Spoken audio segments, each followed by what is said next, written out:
तो समाचारों में आगे बढ़ते हैं। काशी में नमो घाट पर आज से काशी तमिल संगमम 4.0 का शुभारंभ हो रहा है और उत्तर और दक्षिण भारत की सांस्कृतिक निकटता को और मजबूत करने का प्रतीक बन गया है। और इस बार आयोजन की थीम तमिल करकलम यानी आओ तमिल सीखें रखी गई है, जो भाषा और परंपरा के आदान प्रदान को नया आयाम देती है। तमिलनाडु से लगभग 1400 प्रतिनिधि कार्यक्रम में शामिल होंगे। तमिलनाडु से आने वाले 7 डेलीगेशन में शिक्षक, कृषक, विद्यार्थी, उद्यमी और साहित्य शिल्प से जुड़े हुए लोग शामिल हैं। उद्घाटन समारोह में केंद्रीय शिक्षा मंत्री धर्मेंद्र प्रधान, मुख्यमंत्री योगी आदित्यनाथ, तमिलनाडु के राज्यपाल RN रवि और पुडुचेरी के उपराज्यपाल के कैलाशनाथन समेत कई विशिष्ट अतिथि उपस्थित रहेंगे। इस आयोजन में कन्याकुमारी, तिरुचिरापल्ली और चेन्नई के छात्र भी मौजूद रहेंगे और इसके साथ ही काशी और तमिलनाडु के पारंपरिक कलाकार एक ही मंच पर अपने समृद्ध सांस्कृतिक धरोहर का संगम प्रस्तुत करेंगे। ये स्वागत, ये सम्मान, ये भावनाओं का आदान प्रदान। बाबा विश्वनाथ की धरती काशी पर रामेश्वरम तमिलनाडु से आए इन तमिल भाई बहनों का स्वागत हो रहा है। काशी तमिल संगमम के चौथे संस्करण का आज शुभारंभ हो रहा है, जिसके लिए पहला जत्था 1 दिसंबर की मध्यरात्रि विशेष ट्रेन से बनारस के मडुआडीह स्टेशन पर उतरा। चेहरों पर खुशी बता रही है कि अतीत से आज की कोई कड़ी जुड़ रही है। कुछ खोया हुआ था जो आज मिल रहा है।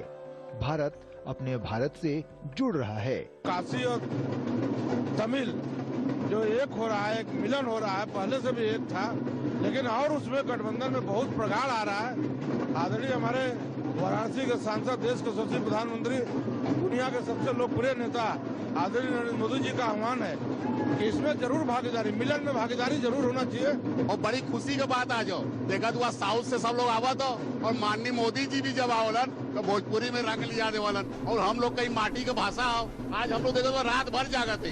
काशी तमिल संगमम जैसे व्यापक और बृहद कार्यक्रम की शुरुआत साल 2022 में प्रधानमंत्री नरेंद्र मोदी द्वारा किया गया था। इस कार्यक्रम ने जो सांस्कृतिक और भावनात्मक रिश्तों की नींव उत्तर और दक्षिण के बीच रखी थी, वो लगातार मजबूत होती जा रही है।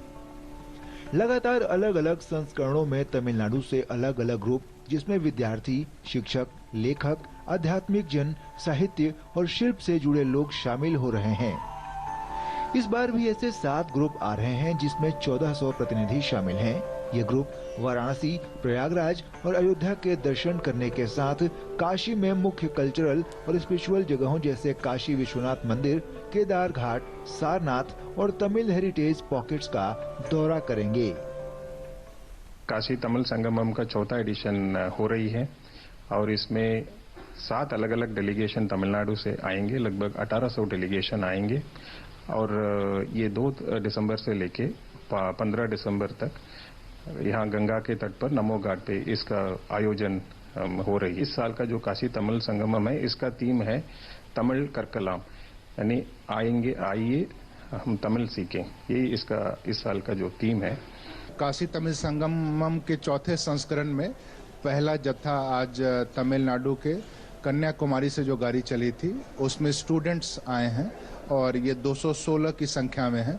इनके साथ 50 शिक्षक भी आए हैं और इन स्टूडेंट्स की 4 दिनों की यहाँ पे जर्नी रहेगी।